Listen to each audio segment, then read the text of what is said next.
Hello students, I hope you all understand better than last chapter. So here we are reading a new chapter number 2 of EVS book named Caring for Others. In this chapter, I will explain that how we care for our elders and can help them of many ways. So let's get started this meaningful chapter.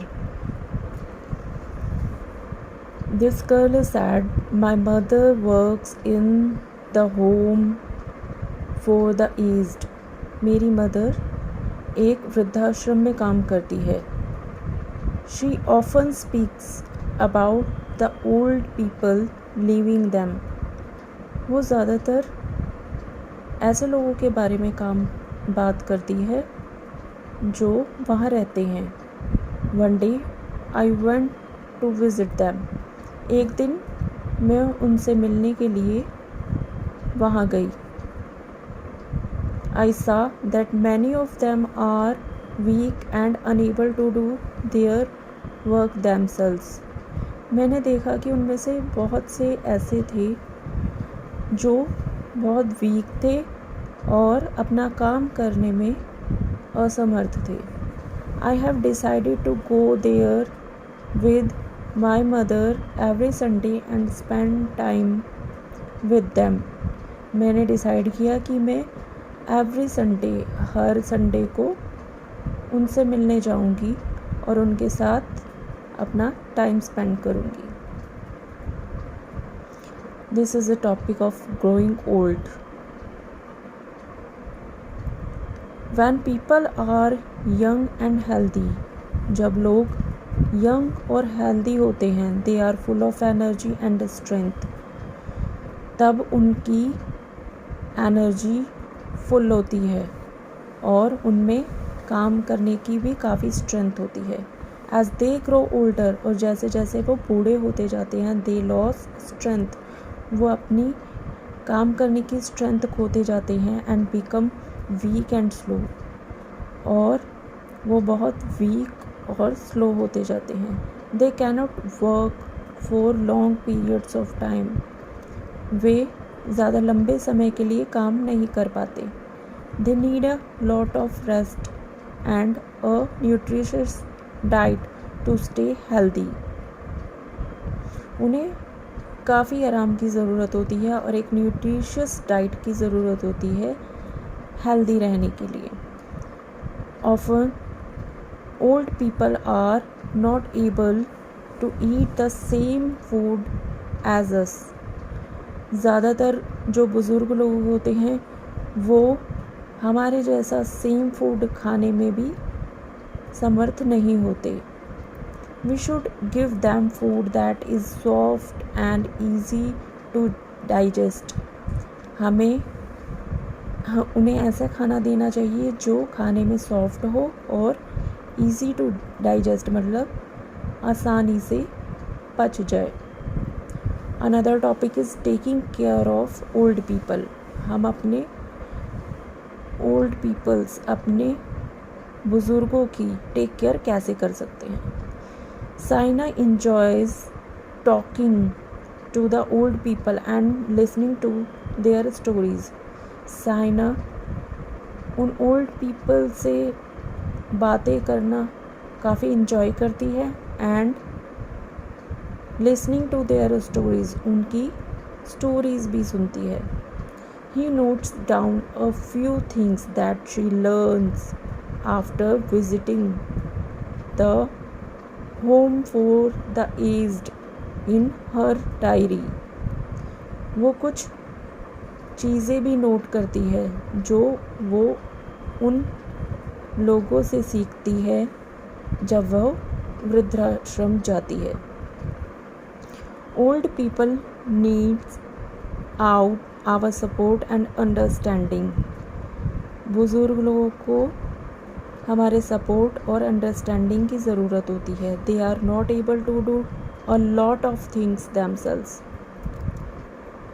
ऐसे लोग अपनी चीज़ों को करने में समर्थ नहीं होते.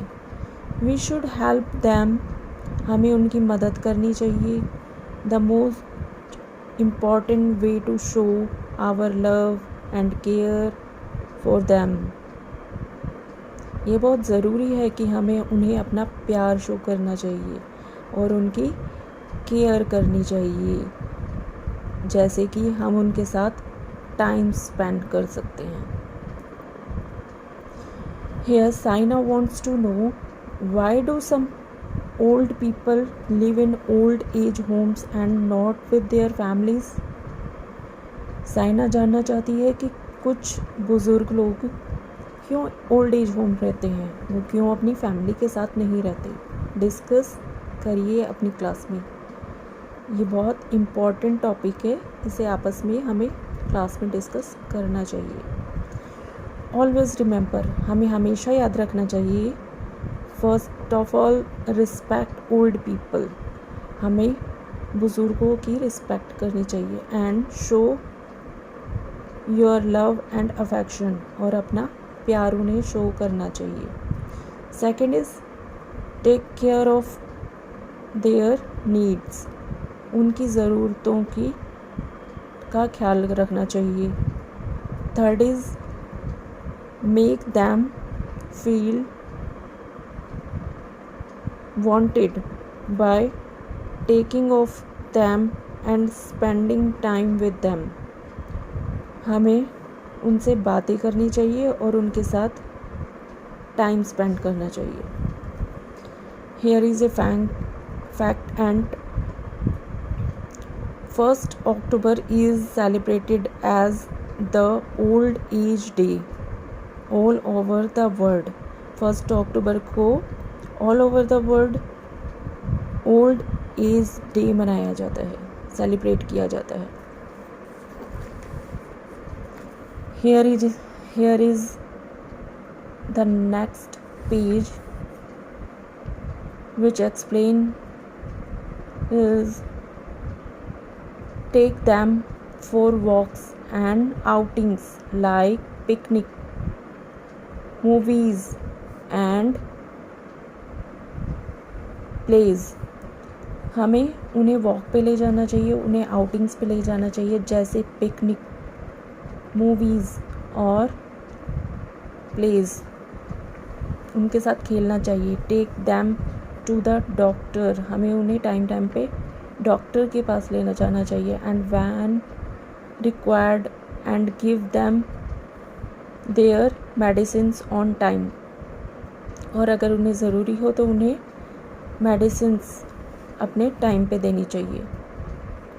Read a book और a newspaper to them if they are not able to do so. उनके लिए हमें बुक और न्यूज़पेपर रीड करनी चाहिए अगर वो ये सब करने के लिए एबल नहीं है. This is a fun time. Here are some more ways of taking care of old people. यहाँ पे कुछ तरीके हैं जिससे हम अपने ओल्ड पीपल्स की टेक केयर कर सकते हैं. Match them with their pictures. हमें उन्हें, ये कुछ एक्टिविटीज़ हैं और ये कुछ पिक्चर्स हैं जिन्हें हमने एक्टिविटीज़ के अकॉर्डिंग आपस में मैच करना है. Here is the next topic, which is physically challenged people. Most of us are lucky to have good health. ज़्यादातर हम लोग लकी हैं क्योंकि हमारे पास एक अच्छी सेहत है. We can speak, hear, see and do things on our own. हम बोल सकते हैं, सुन सकते हैं, देख सकते हैं और अपनी चीज़ें खुद कर सकते हैं. But there are many people, पर ऐसे बहुत से लोग हैं वो कैन नॉट सी, जो देख नहीं सकते. That is blind. हियर, सुन नहीं सकते, दैट इज़ डीफ. और स्पीक, जो बोल नहीं सकते, that is dumb. Such people are called physically challenged people. ऐसे लोगों को हम फिजिकली चैलेंज्ड पीपल कहते हैं। They go to special schools. वे स्पेशल स्कूल्स जाते हैं। They are taught the same things. वे सब सेम चीज़ पढ़ते हैं एज इन अनदर स्कूल। जो उनके स्पेशल स्कूल्स होते हैं उनमें, पर डिफरेंट वेज, अलग तरीके से। For example, blind people read from a script called Braille. Example के लिए ब्लाइंड पीपल रीड करते हैं एक स्क्रिप्ट जिसे हम ब्रेल कहते हैं। The braille was invented by Louis Braille in 1824। जो ब्रेल है वो इन्वेंट की गई थी लुइस ब्रेल के द्वारा इन 1924 में। It is a series of raised dots on which a blind person moves his hands and reads. ये एक सीरीज़ होती है डॉट्स की जो रेज उभरी हुई होती है और ब्लाइंड पर्सन अपना हैंड मूव करता है और उसे पढ़ता है।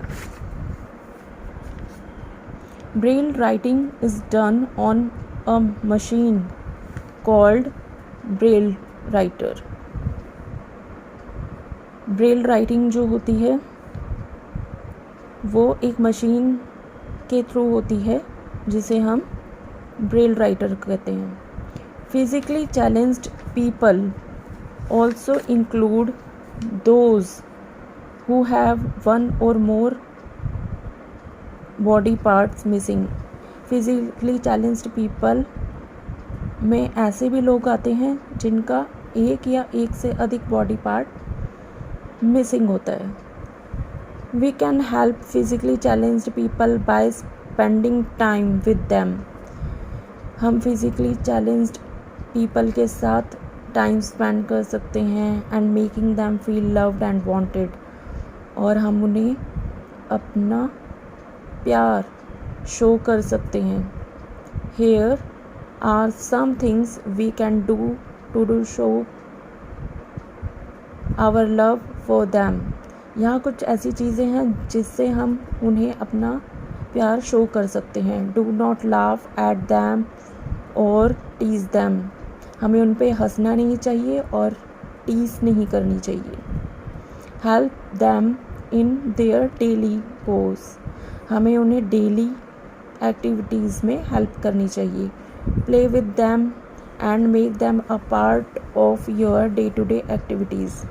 उनके साथ खेलना चाहिए और उनकी डे टू डे एक्टिविटीज़ का हिस्सा बनना चाहिए। Encourage them to go to school. हमें उन्हें स्कूल जाने के लिए इनकरेज करना चाहिए, स्टडी करने के लिए इनकरेज करना चाहिए और उन्हें अपनी हॉबी पूरी करने के लिए इनकरेज करना चाहिए।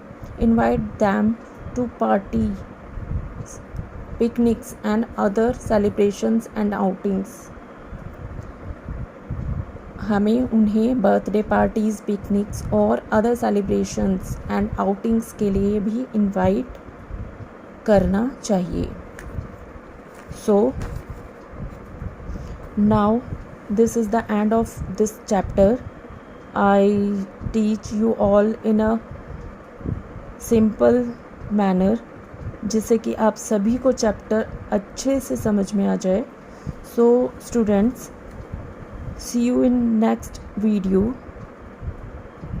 Bye bye.